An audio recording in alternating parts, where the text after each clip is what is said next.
네, 올해는 20년 만에 대통령 선거와 지방선거가 잇따라 치러지는 해인데요. 대통령 선거는 이제 2달 앞으로 다가온 가운데 경찰이 불법 선거운동에 대한 24시간 단속 체제에 들어갔습니다. 박주영 기자입니다. 제19대 대선 후보 경선 투표를 사흘 앞두고 열린 후보 지지 기자회견.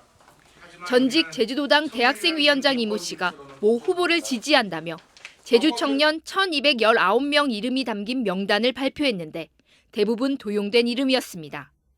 이 씨는 결국 허위사실 공표 혐의로 벌금 500만 원을 선고받았습니다.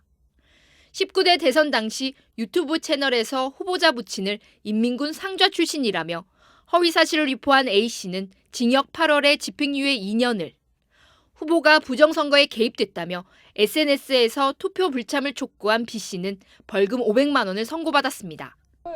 20년 만에 대선과 지방선거가 잇따라 열리면서 이 같은 불법 선거 운동도 늘어날 것으로 우려되는 가운데 경찰이 24시간 단속 체제에 돌입했습니다.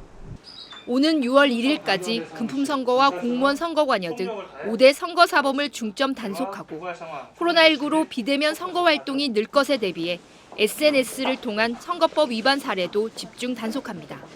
오프라인 선거 위주에서 온라인상에서 선거 행위가 주로 이루어질 것으로 예상되므로 온라인 실시간 모니터링 등을 강화하여 온라인상에서 발생하고 있는 각종 불법 선거 운동에 적극 대응해 나갈 방침입니다.